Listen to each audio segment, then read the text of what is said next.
That is my wish and that is my prayer, so that I can die in the land of my birth. I want to die in the Philippines. I want to be with my people when I rest.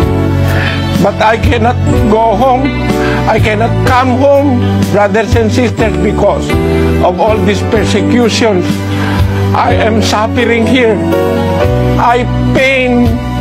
My heart aches because I am separated from my loved ones. Separated ako sa mga kapatid. But in spite of all this, masakit ang kalooban ko, pero bandang huli unti-unti po, naintindihan ko, naging paraan ito ng Diyos para makapagbigay naman ako ng pag-asa sa mga taong hindi natin kalain.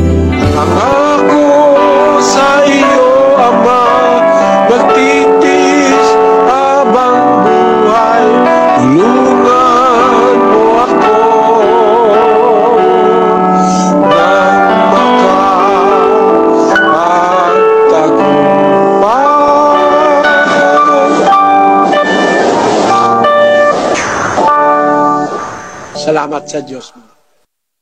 Ang tanong ko po, saan po ang galing ng Diyos? Kung Biblia ang pagbabatayan natin, alam mo kasi kapatid, ganito, no?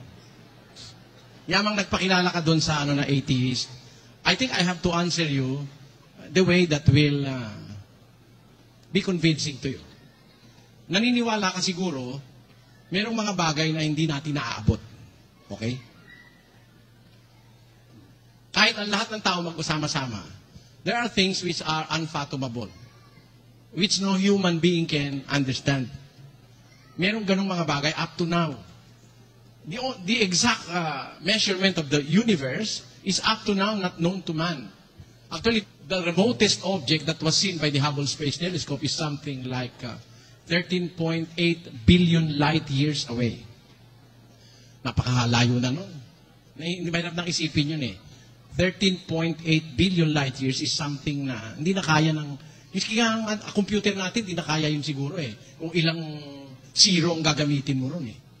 Kaya hanggang ngayon, meron pang mga things not known to man. At ang isa sa mga bagay na hindi natin makukuha, yung pinanggalingan ng Diyos. Although I believe na meron Diyos with all my heart, and I'm going to prove that, pero hindi natin masasabi kung saan ang galing ang Diyos. Kasi ang binabatayan namin, yung Biblia. Ang sabi ng Biblia, ganito eh.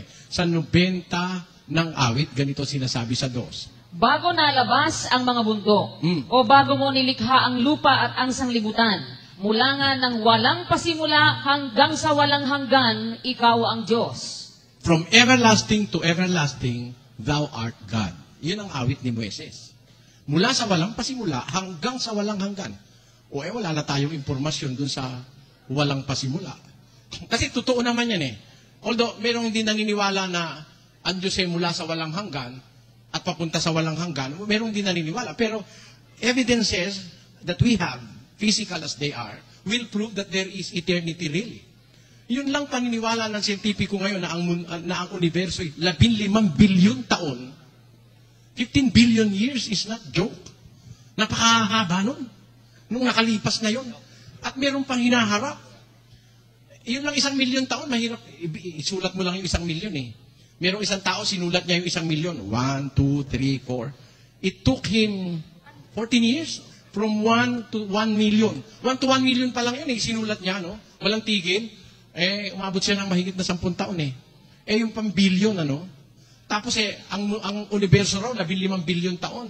Kung titignan mo sa mga elements that are existing in the universe now, the elements suggest that they have existed for the last 15 billion years. Paano natin ngayon yung kukunin yung umpisa ng 15 billion? Yung palang universe natin, di na alam natin kung kailan nag-umpisa talaga eksakto eh. Yung pang gumawa ng universe ang malaman natin. Imposible. Kaya sabi sa Biblia, ang nagsasalita nito si Moises, nakausap niya yung anghel. Sabi niya, mula nang walang pasimula hanggang sa walang hanggan, ikaw ang Diyos. Kaya sa Biblia, kung tawagin ng Diyos, walang hanggan eh. Kasi kaya nga walang hanggan, hindi nga natin kaya yung hindi na masyadong maiisip ng tao yung bilyon eh, na mga taon. Mahirap na yun eh. Kaya ginagamitan na natin ng walang hanggan. Kasi, para bang yung pag-ibig mo, pagka masyado talagang matindi, Para bang ginagamit mo na yun, hanggang sa dulo ng walang hanggan. Tamo? Para bang to express the length or yung klase ng iyong pag-ibig. Sinasabi mo na walang hanggan. Pero actually, may hanggan ng pag-ibig ng tao eh. Hanggang libingan lang yun eh. Di ba?